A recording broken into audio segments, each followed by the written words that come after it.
Good morning class. आज हम निकालने जा रहे हैं काइनेटिक इंटरप्रिटेशन ऑफ टेम्परेचर। तो हमारे पास पी जो था वो किसके बराबर था, 1/3 रो सी स्क्वायर। रो की जगह पे हम वैल्यू रखेंगे m/v और v को मैं इधर ले जाऊं तो 1/3 mc स्क्वायर वैल्यू आ गई। अब according to ideal gas equation मुझे पता है pv equals to R T, तो इसको हम क्या करेंगे, इक्वेट कर देंगे। तो 1/3 mc square equals to R T and C square equals to √3 r/m/t। तो यानी कि ये क्वांटिटी जो है हमारे पास कांस्टेंट हो गई, तो हमारे पास क्या आ गया, c is directly proportional to root of T.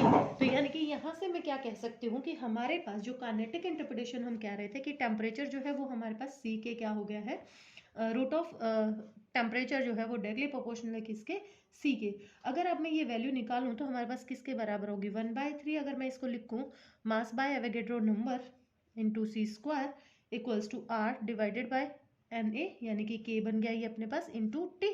तो ये हमारे पास क्या बन गया, के बी। तो half M C square equals to किसके बराबर था, 3/2 के बी टी के। ये हम पीछे निकाल चुके हैं वैल्यू।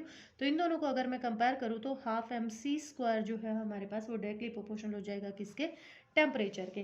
तो ये वैल्यू आ जाएगी अपने पास एट एब्सोल्यूट जीरो जो है हमारे पास वो सी की वैल्यू क्या होगी, एट एब्सोल्यूट जीरो हमारे पास सी की वैल्यू भी किसके बराबर होगी, जीरो के बराबर होगी। यानी कि एट एब्सोल्यूट जीरो हमारे पास कोई भी मॉलिक्यूल क्या नहीं कर रहा होगा, चल नहीं रहा होगा। ठीक है, तो अपने पास ये वैल्यूज आ जाएंगी। इससे अब हम क्या कर सकते हैं, जो फर्स्ट था हमारे पास that is called Boyle's law.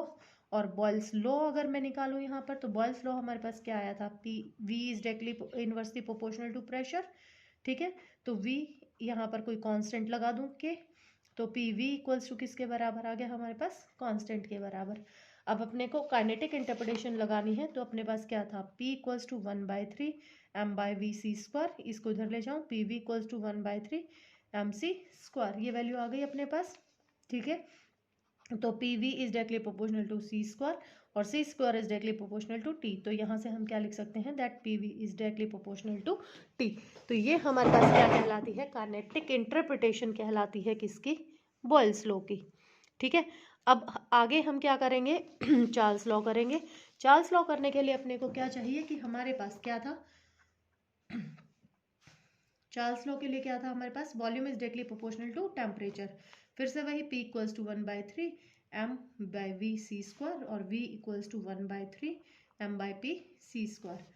C V is directly proportional to C square and C square is directly proportional to T. तो volume is directly proportional to temperature. यहाँ से हमारे पास ये वैल्यू आ जाएगी। ठीक है, तो ये हमारे पास कुछ वैल्यूज हैं जो हमारे पास आएंगी। इसी तरीके से गे लूसियस लॉ जो है हमारे पास, थर्ड पार्ट हमारे पास क्या है, गे लूसियस लॉ या रेनॉल्ट लॉ भी कहते हैं इसको। तो pressure is directly proportional to temperature. Pressure क्या था, 1/3 mv c स्क्वायर और P is directly proportional to C square. C square is directly proportional to T, तो P is directly proportional to T। तो ये काइनेटिक इंटरप्रिटेशन हो गई हमारे पास किसके लिए, प्रेशर के लिए। फोर्थ है हमारे पास परफेक्ट गैस। परफेक्ट गैस के लिए अगर हम करते हैं तो P equals to 1/3 m/v c square, P V equals to m/3 c square और C is directly proportional to T और P V is directly proportional to T। तो P V equals to R T. Constant of proportionality को हटा देंगे। E हमारे पास किसके बराबर है, एवोगैड्रो नंबर। ठीक है, तो मैंने दो गैसेस मान ली हैं और ये जो दो गैसेस हैं हमारे पास, इसमें मैंने मान लिया कि एक का मास m1 था, एक का 2 था। काइनेटिक एनर्जी c1, वेलोसिटीज मान ली मैंने।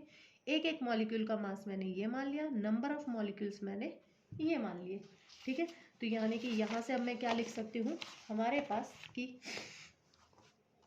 m1 की वैल्यू जो होगी अपने पास, तो ये हो गया। m2 की वैल्यू क्या हो जाएगी, m2n2। P हमें पता है किसके बराबर, 1/3 m1/v c square c1 square. और ऐसे ही P की वैल्यू अपने पास, क्योंकि प्रेशर सेम रहेगा, m2v c2 स्क्वायर। अब इन दोनों को मैं क्या कर दूं, कंपेयर कर दूं। तो m1 c1 square divided by 3v equals to 1/3 m2 c2 square by v। तो 3 से 3 कैंसिल हो जाएगा, वॉल्यूम से वॉल्यूम कैंसिल हो जाएगा। तो m1 c1 square equals to m2 c2 square. अब इनकी जगह पे मैं क्या रख सकती हूँ कि हमें पता है काइनेटिक एवरेज काइनेटिक एनर्जी जो है वो बराबर होती है, तो half m1c1 equals to half m2c2। यहाँ पर n से अब इनको क्या कर दूँ, यहाँ से वैल्यू क्या आ गई अपने पास m1c1 इक्वल्स टू m2c2।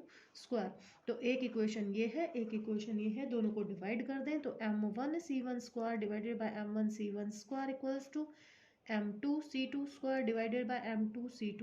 तो ये कैंसिल हो जाएंगे, इसकी जगह पर वैल्यू पुट कर सकती हूँ m1 n1 divided by m1 equals to m2 n2 divided by m2 ये कट जाएगा तो n1 इक्वल्स टू n2। तो यहाँ से हमने प्रूव कर दिया एट NTP हमारे पास जो नंबर ऑफ मॉलिक्यूल्स हैं वो नंबर ऑफ मॉलिक्यूल्स हमारे पास क्या होते हैं, बराबर होते हैं, किसमें, सभी गैसेस में। तो ये हमने यहाँ से प्रूव कर दिया है। फिफ्थ जो है अपने पास वो है क्या, ग्राहम्स लॉज ऑफ डिफ्यूजन। ठीक है, ग्राहम्स लॉ ऑफ डिफ्यूजन क्या कहता है, प्रेशर हमारे पास किसके बराबर था 1/3 ρ1c1 P2 की वैल्यू क्या थी 1/3 ρ2c2। अब प्रेशर अपने पास क्योंकि डिफ्यूजन है, प्रेशर हमारे पास क्या होगा, बराबर होगा। प्रेशर बराबर होगा तो वैल्यूज क्या आ जाएंगे अपने पास, इनको इक्वेट कर दें। इक्वेट करेंगे तो क्या आ गई 1/3 ρ1c1 इक्वल्स टू 1/3 ρ2c2। 1/3 से 1/3 कैंसिल हो जाएगा तो c1/c2 इक्वल्स टू किसके बराबर ρ2/ρ1। तो c1/c2 हमारे पास आ जाएगा किसके बराबर √ρ1 ये आ जाएगा। ठीक है, अब रेट ऑफ डिफ्यूजन में कह दूं कि हमारे पास R1/R2 किसके बराबर होगा c1/c2 के। तो R1/R2 इक्वल्स टू क्या हो जाएगा हमारे पास ये, तो यानी कि अपने पास रेट ऑफ डिफ्यूजन जो है वो इनवर्सली प्रोपोर्शनल होता है रूट ऑफ डेंसिटी के। तो ये ग्राहम्स लॉ ऑफ डिफ्यूजन कहलाता है। नेक्स्ट है हमारे पास Dalton law of partial pressure, जो इसका डी पार्ट है, that is Dalton's law of partial pressure. ठीक है, तो यहाँ पर पहला मैंने मान लिया P1 equals to 1/3 m1n1c1 v। Second हो जाएगा 1/3 m2n2c2 v। ठीक है, अब टोटल प्रेशर क्या हो जाएगा P1 plus P2 plus P3। अब इन सारी वैल्यूज को हम क्या कर देंगे, ऐड कर देंगे। ठीक है, तो 1/3 v तो हमारे पास कॉमन आ गया, अंदर बच जाएगा m1n1c1 plus m2n2c2 up to so on. Kinetic energy में पता ही है कि एवरेज काइनेटिक किसके बराबर होती है 3/2 kBT के बराबर होती है। तो यानी कि यहाँ क्या आ गया half m1c1 plus half m2c2। यहाँ से हाफ थ्रू आउट क्या हो जाएगा अपने पास कैंसिल, तो ये वैल्यू आ जाएगी।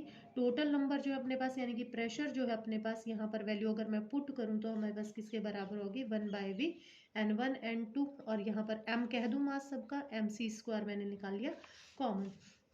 ये टोटल पार्टिकल हो जाएंगे अपने पास, इसको n से रिप्लेस कर दूँ तो क्या हो जाएगा 1/3 n और टोटल मास कितना है mc²। तो यहाँ पर वैल्यू पुट कर सकती हूँ, क्या आ गया 1/3 m/v(c²) और m/v को हम फिर से क्या लिख सकते हैं 1/3 ρc²। तो वही वैल्यू आ गई अपने पास और ये वैल्यू किसके बराबर थी, प्रेशर के बराबर थी। तो this is called Dalton law of partial pressure. Next है अपने पास डिग्री ऑफ फ्रीडम, वो हम नेक्स्ट वीडियो में करेंगे।